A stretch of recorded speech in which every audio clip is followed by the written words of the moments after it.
Hello friends, welcome to आरोग्य सूत्र। जैसा कि आप लोग जानते हैं कि हम लोग विमेंस हेल्थ सीरीज ले रहे हैं और पिछले 2 बार हम लोग ने बात की मेंस्ट्रुअल हेल्थ प्रॉब्लम पे, जो कि एक बहुत बड़ा इशू है जिसके बारे में जानना सब लोगों का बहुत ही इंपॉर्टेंट होता है विमेंस का। तो इसलिए हम लोगों ने कुछ टॉपिक्स जो डिस्कस किए थे, जिन लोगों ने मिस किया होगा वो आप लोग जरूर सुने। और आज हम लोग बात कर रहे हैं उसी में से एक टॉपिक जो हैवी मेंसेस से रिलेटेड होता है। मीन्स जो मेंस्ट्रुअल साइकिल होती है, जो मासिक हर महीने आता है, उसमें कभी कभी होता है कि जो पीरियड्स के जो ब्लीडिंग होती है वो थोड़ी सी बढ़ी हुई होती है। मीन्स टाइम जो स्पेंड होता है 3 to 5 डेज उससे ज्यादा होती है। या ऐसे कंडीशन में ये इसके क्या कारण होते हैं? कभी कभी क्लॉट्स जाना, पेन ज्यादा होना और साथ में ब्लीडिंग बहुत ज्यादा होना, या कभी कभी महीने में 2 बार ब्लीडिंग हो जाना, साइकिल कंप्लीट होने से पहले ब्लीडिंग हो जाना। तो इसके कारणों को जानना बहुत जरूरी होती है कि क्या रीजन हो सकते हैं इन हैवी ब्लीडिंग के। तो इसके जो मेन कारण हो सकते हैं, इसमें कभी कभी ऐसा होता है कि गर्भाशय में फाइब्रॉइड यानी यूट्रस में फाइब्रॉइड होने के कारण कभी ये सिम्टम्स देखने के लिए मिलते हैं। कभी इसका कारण हो सकता है कुछ पॉलिप, इसका कारण हो सकता है कि और कभी कभी बल्कि यूट्रस, कभी डायग्नोसिस आता है जब हम अल्ट्रासाउंड कराते हैं, कभी कभी नियोप्लास्टिक चेंजेस ऐसे कभी डायग्नोसिस करके आता है। तो इसके क्या कारण हो सकते हैं? तो इसलिए अगर आपको ऐसे कोई सिम्टम होता है तो इसके पीछे कारण जानना बहुत जरूरी होता है कि इसमें किस कारण की वजह से ये मेंसेस का फ्लो इतना ज्यादा हो रहा है या क्लॉट्स जा रहे हैं। कभी कभी जो मेनोपॉजल एज होती है, जैसे कि आज की जो एज है वो करीबन 45 ईयर्स तक हो गई है, कि 45 ईयर्स की एज में अधिकतर महिलाओं में मेनोपॉज देखने के लिए मिलता है, जो कि पहले करीबन 50-55 तक भी रहती थी। परंतु आज क्योंकि एज थोड़ी सी कम हो गई है, पीरियड्स भी थोड़ा सा लेट आते हैं,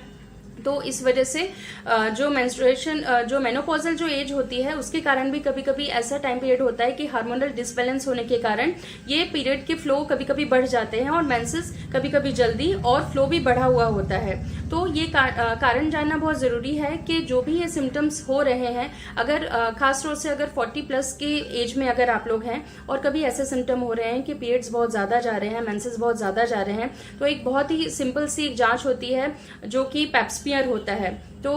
ये पेप्समियर के द्वारा ये पता चल जाता है कि जो भी ये ब्लीडिंग हो रही है उसका कारण कहीं आगे चल के कहीं किसी कारणवश किसी कैंसर रूप में या कोई और बड़ी बीमारी के रूप में तो नहीं हो रहा है। तो इसलिए आपको अपने डॉक्टर से सलाह लेना बहुत जरूरी है कि जो भी आपको सिम्टम्स हो रहे हैं आप उसके बारे में अपने डॉक्टर से डिस्कस करें। और ये पेप्समियर बहुत ही छोटा टेस्ट होता है, परंतु एक बड़ी बीमारियों से आपको ये आगाह कर सकता है। तो इसलिए हमको अपनी बीमारी को जानने के लिए अपने डॉक्टर से संपर्क करना चाहिए और जो भी डायग्नोसिस डॉक्टर बताता है, जो भी टेस्ट करने के लिए बताता है, उसको जरूर करना चाहिए ताकि आगे के बारे में इस चीजों को जाना जा सके।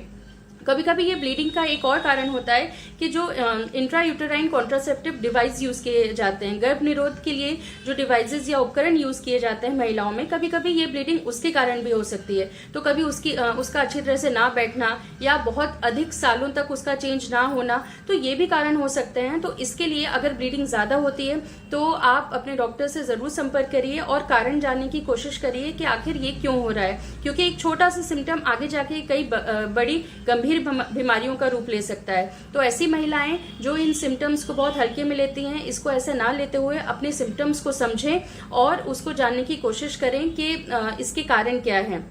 अब इसके कारण इसको समझने की अगर कोशिश करें कि हम इसको कैसे जानें कि ब्लीडिंग ज्यादा हो रही है, तो उसके कुछ सिम्टम्स ऐसे होते हैं कि कभी कभी ऐसा होता है कि हर 1 घंटे पे आपको ऐसा लगता है कि सैनिटरी नैपकिन या टैम्पून्स जो भी अगर आप लोग यूज कर रहे हैं उसको आवरली चेंज करने का अगर लगे कि नहीं हमको आवरली चेंज करना है और ये भर रहा है, तो ये एक संकेत हो सकता है। दूसरा, अगर आपको लगे कि रात में आपको बार बार उठना पड़ रहा है अगर चेंज करने के लिए, तो इसका मतलब ये इसकी तरफ संकेत कर रहा है कि ब्लीडिंग हैवी हो रही है। इसके अलावा अगर डे टू डे आपकी लाइफ में जो भी आप काम करते हैं उसमें अगर ऑब्स्ट्रक्शन आ रहा है, उसमें कभी आपको ऐसा लग रहा है कि नहीं ये मुझको चेंज करने के लिए बीच में उठना पड़ रहा है और डे टू डे वर्क आपका बीच में गड़बड़ हो रहा है, तो इस वजह से भी कभी आप इस सिम्टम को समझ सकते हैं कि ये bleeding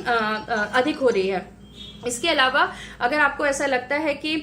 day to day life में अगर आपको हमेशा बार बार रिपीटेडली अगर आपको ऐसा लग रहा है कि 7 डेज से क्रॉस ये जा रहा है, 7 डेज के बाद भी अगर पीरियड और पहले आ रहा है, यानी 15 डेज पे भी अगर आपको ऐसा लगता है, तो ये भी एक संकेत हो सकता है कि ये कहीं ना कहीं ब्लीडिंग ज्यादा जा रही है, या बीच में कभी क्लॉट्स हो रहे हैं या क्लॉट्स जाना है और पेन क्रैम्प्स हो रहे हैं पेट में, तो इसके लिए भी ये सिम्टम्स आपको समझने चाहिए। तो ये आज हमने डिस्कस किया कि हैवी ब्लीडिंग के क्या सिम्टम्स क्या होते हैं और आपको किस तरीके से इसको समझना चाहिए। तो इसके नेक्स्ट एपिसोड में हम लोग डिस्कस करेंगे कि ऐसी कौन सी चीजें हमको करनी चाहिए पीरियड्स के दौरान, जो पीरियड्स बहुत आसानी से और बिना किसी प्रॉब्लम के